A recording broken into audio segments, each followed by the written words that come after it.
next to like, does that look right?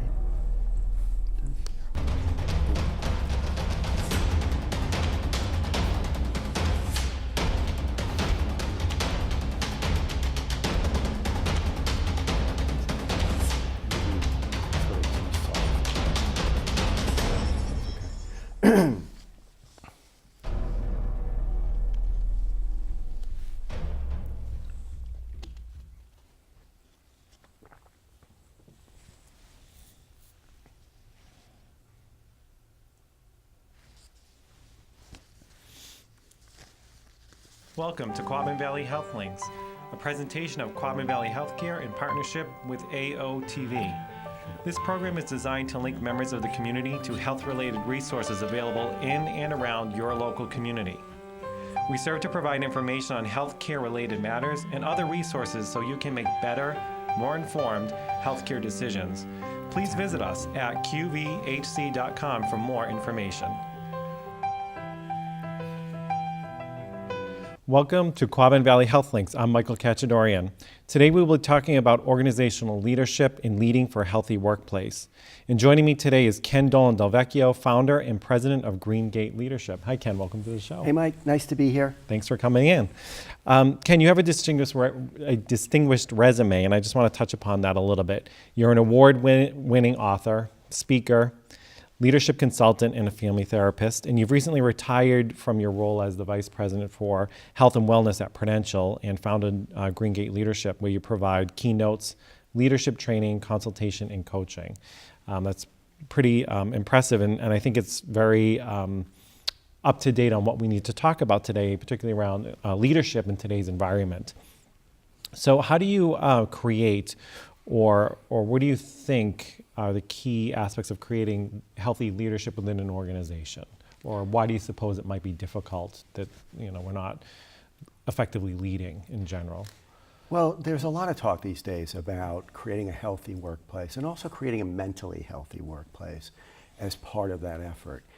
And the first thing I want to say is it's very simple in terms of concepts. Okay. It's very simple. It's just creating an environment where people feel welcomed, where there's not an extraordinary amount of pressure on people to do their job, where the work that everybody does is communicated about in terms of the ways that what they do contributes to the service organization of the company, so that they can feel spiritually connected to the work that they do.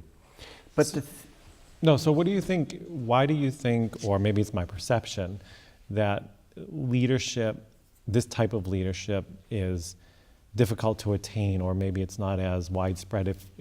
If in concept it's easy, we'll get into the practical components of it, but why do you think we may have we shifted away from effective leadership? Have we had effective leadership and now it's just changing?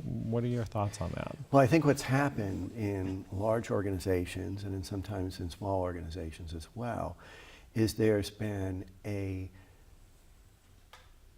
effort to make the organizations as lean as they possibly can be. There's been downsizing after downsizing after downsizing, in the sense that we can somehow get the extraordinary productivity that's desired with fewer and fewer people. I see. And that has been further pressurized by the advent of technology that makes it very hard for people to be away from work, because even when they're away from work, they're on call and they might be receiving emails. And the main point, though, I think, is work overload. Okay. People just feel like there's too much to do. So how does that then, how does a leader, what are the aspects of leadership that a person can hone in on to create change within the organization to address these issues? I'm assuming that effective leadership addressing various issues will then result in overall more productivity, better outcomes for everybody, the business, and if you're a service organization, the people that you work with. Well, one of the most important points about leadership, I believe, is that the leader should keep in mind that this is about our success. It's not about me. it involves a way of looking at power that sees your power in the organization not as the right to dominate people, not as the right to tell them what to do and when to do it, but more to take responsibility for making sure that the right things are happening in the organization and that everybody's collaborating towards the results that the business wants. But a big part of that goes back to what I just said, and that is being aware of what you're asking of the people in your organization, really being clear on how much work they have to do, and being ready if a person appears to be overwhelmed or is telling you that they're overwhelmed, to negotiate priorities, negotiate timelines for what they have to do. Sometimes figure out together, are there some aspects of your job, some tasks that we are saying you need to do that you don't really have to do. And so, for example, in some organizations, there are reports that people have to generate, and nobody looks at them. Nobody really cares. And those kinds of elements of the work that's being done can be evaluated and sometimes discarded. I see. And if you listen to what the person writing those reports is telling you, perhaps, right? Sure. That this may be a waste of time, I can do something more effective, let's talk about this. But being able to approach that supervisor, usually, with those concerns without any type of fear that they're going to be looked at as someone who's unwilling to cooperate or do their job. Well, that's part of the power with instead of power over. I see. That's part of you as a leader recognizing, first of all, that you are your team's culture. Your team members, the people who report to you, are always watching you. And they're paying attention to the ways that you interact with them, the ways that you interact with others. And you can do very simple things every day that will help to communicate the kind of openness that you're talking about. I see. And they're very, very simple. They're things like just saying hello Right. to every person who's part of your team every day, just acknowledging them. And then beyond that, knowing a little bit about them. Sure. Knowing perhaps who the important people are in their lives, knowing some of the things that they're passionate about. Maybe there are some hobbies, or maybe they're involved with some community efforts that they're really passionate about. And other things, like just watching the environment, making sure that if people are in conflict with each other, that you're watching that and you're helping to make sure everybody's civil, there's no bullying, there's respect being demonstrated all the time. And key is admitting your own errors. Right. Being Oh, a role sure. model for saying, look, I was doing this and it turned out I was working in the wrong direction. And so I took a look at it, or my boss challenged me on it, and we Right. figured out it wasn't the best way to go. I see. And always receiving any kind of news about an error or about a problem graciously. Right. Which doesn't always happen. It doesn't always No, right. happen, and it's often the case that the person in a leadership role is pressured, very pressured, him or herself, and they lose sight of what it's like to be on the receiving end. Absolutely. And that's the key thing to keep in mind. So empathy is another really important practice for a person who is in a leadership role in any organization. So let's go to, you talk about humane and effective leadership. And healthy leadership has 5 dimensions, if I'm getting that terminology correct. So can you talk about what are the 5 dimensions? I have physical and emotional, social, spiritual, financial, and can we just touch upon each one of those Sure. and what they mean? Sure. So let's. So the way that we put together our strategy at Prudential was we created a definition of health that, as you just mentioned, has 5 dimensions. So physical, emotional, social, spiritual, and financial. With the idea being that every human being is, should we say deserves, I was going to say is entitled, deserves to be at their best Right. across all of those dimensions. Your best may be very different according to the gifts of nature that you were born with. So maybe you had some particular strengths, but maybe also you had some vulnerabilities. Maybe you're predisposed to certain kinds of illnesses.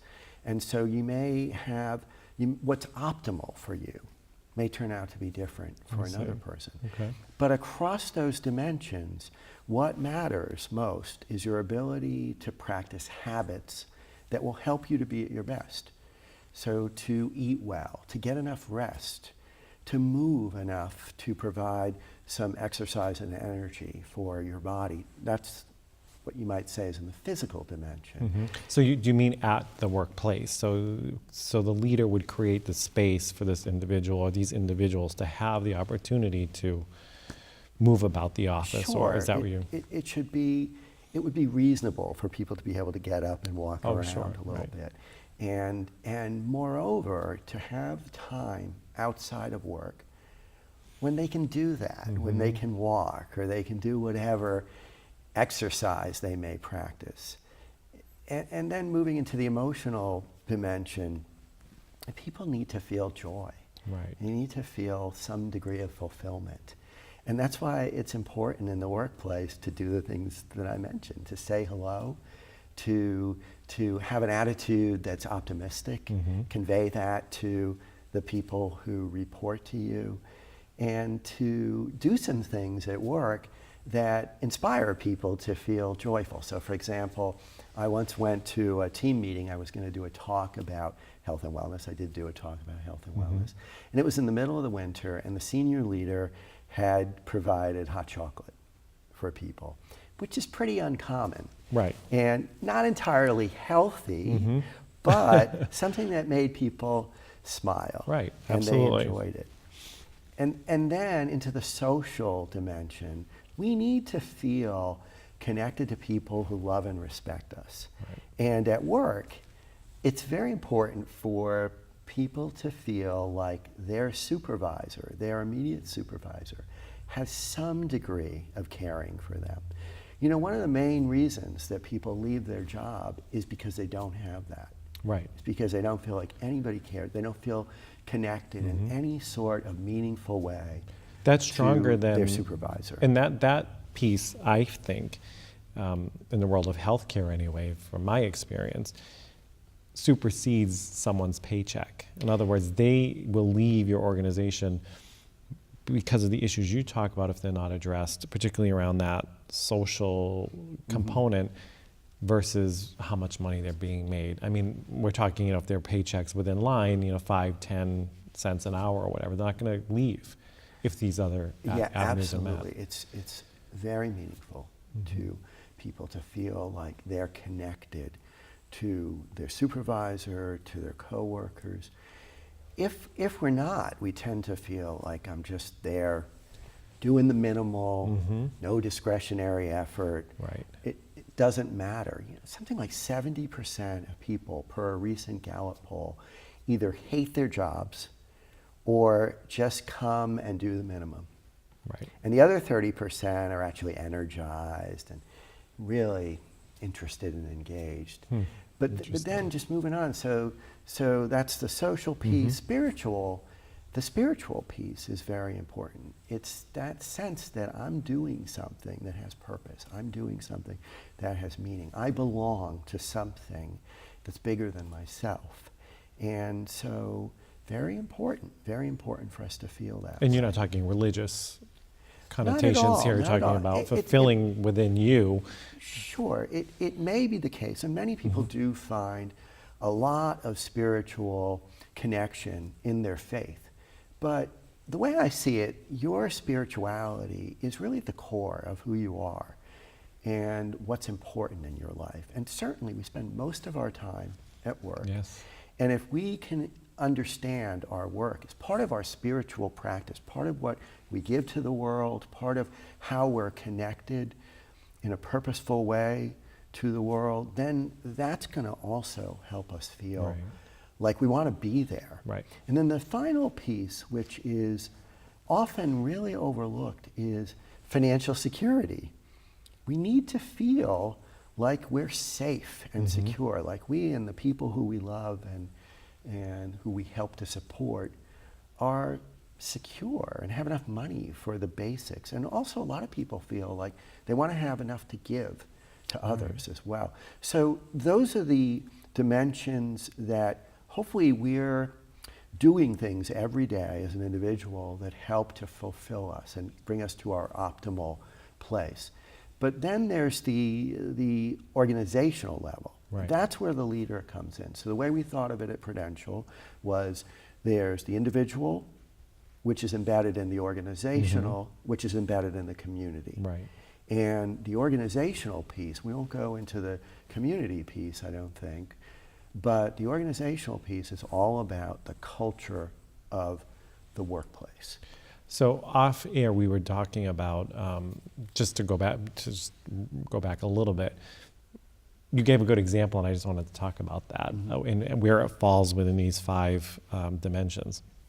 You had mentioned about the supervisor who might be shooting off emails at 10 o'clock in the evening, 11 o'clock at night, 1 in the morning, and yet will then say, but I don't expect you to respond. But the person, the employee receiving those emails who has a responsibility to fulfill something within that email feels, what does that do to them? Even though the supervisor says, oh, you didn't have to respond to that. Well, I've seen this a lot, so it's an interesting point to emphasize. It goes back to the idea that your team members are watching you. They're watching you, and they're modeling themselves on you, and that's more important than anything you say. And so you can say, it's my habit to send emails at any time of the day or night, and I don't need you to respond. But what they're thinking is, this is what Judy does, and so I should do the same thing. And they're also thinking that that's not really true. Right. That if you are sending those emails, you're thinking about it, and you're expecting a response. Right. And so one of the things that's important for leaders who can't help themselves is to put those emails into draft mode or whatever your application will let you do that will allow you to send them later. Send them during normal business hours. That's right. But that interrupts these 5 dimensions, and you might be heading in a bad direction. If you're trying to accomplish these things and then your supervisor's doing this to you, you're not able to accomplish these things, these 5 dimensions. And you come home and you feel compelled. That's right. To open the computer again, to spend another couple hours. That's right. And we are so ready, we're so willing to steal from our lives outside work in order to fulfill work responsibilities. And you think about it, that really the people outside are the people who are our real lives. That's right. They are our lives. Right. And we continuously put them off. We don't spend time with our spouse or our loved one or significant others or our friends, even our kids, because we're working. And in fact, I've had the occasion to consult on many, many different kinds of workplace situations. And in one case, there was an organization that had just completed their employee engagement survey. And they got 2 responses back that they asked me to talk with them about. One of the responses was a person said, I shouldn't have had kids because I have no time to be with them. And they were worried about this person, but not worried enough to have a workplace that's reasonable. It's just reasonable. So what do you do? So going back to organizational, the organizational responsibility in this, because I'm assuming that a leader as an individual could adopt some of these traits independent of the organization if they want their team to produce. But how does the organization inject this into the organization at the highest levels and push it down through the organization, as you said earlier, with modeling this behavior all the way through the organization, so it's actually something they live and breathe and do by example? It's just what you said. This kind of philosophy has to be embraced by senior leadership, and often it will need to be reinforced by an event or several events, trainings that focus on those dimensions of health, what they look like, and how leaders can enact them every single day. And then there has to be accountability connected to it. Right. And the accountability can be through things like an employee engagement survey, or through things like a health risk assessment. And that health risk assessment can contain measures on elements like overall stress, job stress, whether or not my supervisor seems interested in me as a human being, whether or not my supervisor seems interested in promoting my health. It's important to keep in mind that the organization is either supporting health or it is challenging people's Right. ability to be healthy. There's no neutral ground here, and that's important for all leaders to keep in mind. But there can be, and there very often are, in large organizations, there are groups where the leader and everybody in that group, and one point that I think it's important to make is everybody is a leader. Right. Everybody is the leader in their own life, and also they're a leader for everybody who loves and respects them. So we need to keep that in mind. That's a We're great point. creating the culture as well. But there are groups where, even though the organization around may be pressuring, may be pushing people to the brink of good health or good sanity, or both, there are those who have the courage to resist that. Right. And Sure. to buffer their teams and to argue up the chain of command for what's reasonable. And I've had these conversations with middle level leaders, and they'll say, I don't know how to do this Right. because there's so much pressure coming from the top. And incidentally, that often happens even in organizations where they've had these kinds of trainings, follow-up conversations, because when the pressure's high, many people in supervisory, senior leadership roles, wherever they are in the organization, will just cast this That's aside. right. That's right. So my comment to this leader was, that's why they pay you the big bucks. Right. You can use your voice. That's right. You can reference earlier conversations. And when you do that, you call even people who are higher in the chain of command than you are to accountabilities that they have set. Right. So we have just a few minutes left. So an organization identifies the need to change. Okay, say it's board directed, it's ownership directed, however it's directed to change the culture. What do they do? Like, where do you fit in as a consultant in this respect to help that organization identify the areas they need to improve? And I'm assuming this is not an easy fix. I'm assuming this takes a lot of work. So can you just briefly talk about Sure. how do you help them identify it, work through it, and about how long does it take if everyone's engaged? Well, first off, let me just say that culture change takes a long time. And that is often difficult for business people to accept. Yes. Because most businesses run on a quarterly basis. They're looking for quick fixes. And the way people interact with each other, the feeling at work doesn't change in a moment. It doesn't change in a quarter. And so the first thing that I do is sit down with the leadership who are interested and talk about what's going on. What do they see? What are the indicators? Right. And from there, what do you want in your organization? What's the vision? What would a healthy organization look like? How would you know? What would you see? And how would you measure it? So that you create a vision for health and you create specific measures. And they may be things like those metrics, results on engagement surveys, or results on health risk assessments, but they may be just, I want to talk to randomly 3 people in various parts of the organization and ask them what they think about the culture here, and ask them the question, how are we doing in terms of creating a healthy environment here, a healthy experience here? And I want to see what I get, and I'm hoping I get a positive Right. response. Mhm. Whatever will be the measures that they're looking for.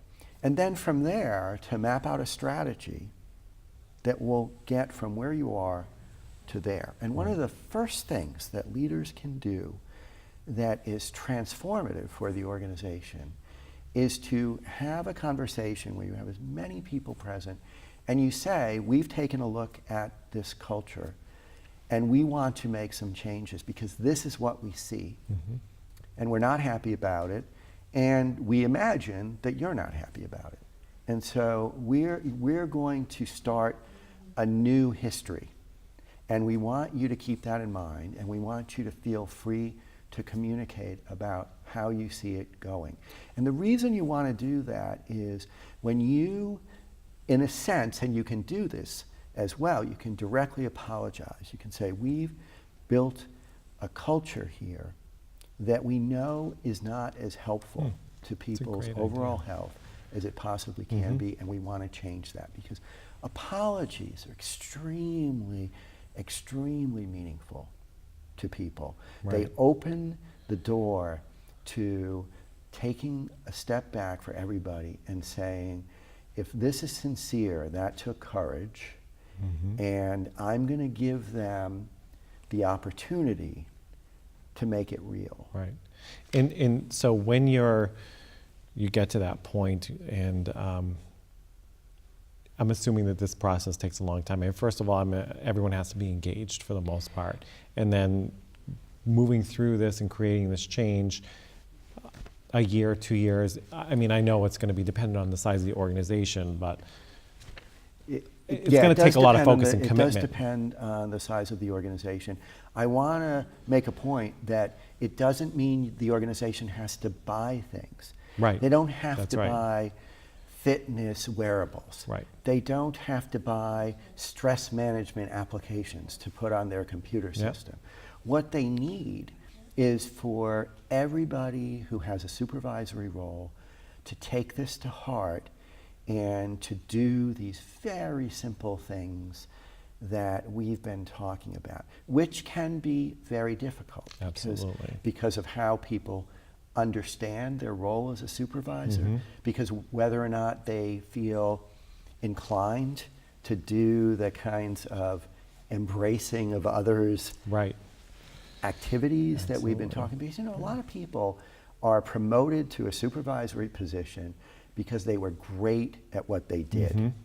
And then all of a sudden, they're the lead person and they're not particularly interested in being kind Right. to others. Sure. Or getting they to don't know how. them, or they don't know They don't know how. They're That's not a a good- more generous way Sure, of sure. looking at it. Yeah.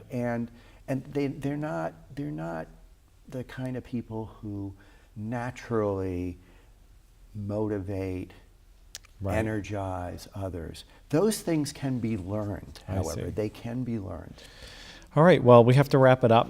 Okay. Thank you so much. I think maybe we can do a part 2 and talk about Okay. this subject. Great. Again, because I think now is as good a time as any for any organization to think about this. And I just want to reiterate that this is for organizations large and small. Sure. And so, Ken, thank you so much for joining me today. I really appreciate you being here. This is a really great discussion. And if anyone wants to reach out to Ken, you can. Again, he's the founder of Greengate Leadership. And you can reach Ken at, correct me if I'm wrong, 973-953-2725. Again, that's 973-953-2725. And you can check out his website at greengateleadership.com. And also, if you want to check out more information about Quabbin Valley Healthcare, this will be on our website as well at qvhc.com. Thank you, Ken, for joining us, and thank you, everybody, for watching us. And we'll see you again soon. Thank you.